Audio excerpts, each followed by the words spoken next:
نہانے کے لیے غسل کے لیے معتکف جا سکتا ہے نہیں جا سکتا؟ اگر کسی پر غسل فرض ہے تو اس کے لیے تو جانے میں کوئی مضائقہ نہیں، بالکل جا سکتا ہے۔ اس کے لیے بہتر ہے کہ بندہ مسجد میں ہی جو ہے نا ضرورتاً تیمم کر لے، مسجد کی دیواروں پر ہاتھ مار کر، اور پھر مسجد سے نکلے اور جا کر غسل کر لے۔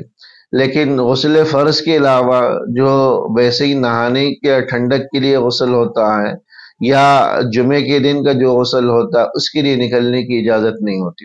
اگر کوئی آدمی ویسے ہی ٹھنڈک حاصل کرنے کے لیے نہانے کا ارادہ کرے اور اس کے لیے نکلنا چاہے، یا جمعے کے مسنون غسل کے لیے نکلنا چاہے، نکلے گا تو اس کا اعتکاف فاسد ہو جائے گا، اس لیے اس کی اجازت نہیں ہوتی۔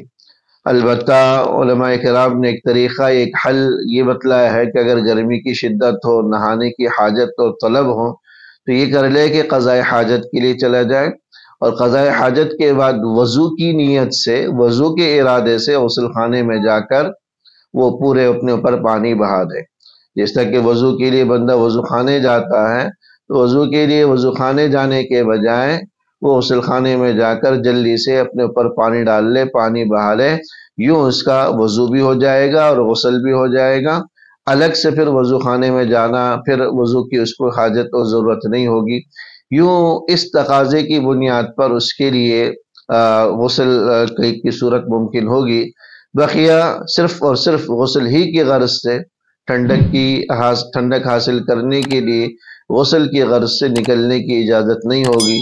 یہی حکم مردوں کا بھی ہے، یہی حکم خواتین کے لیے بھی ہے۔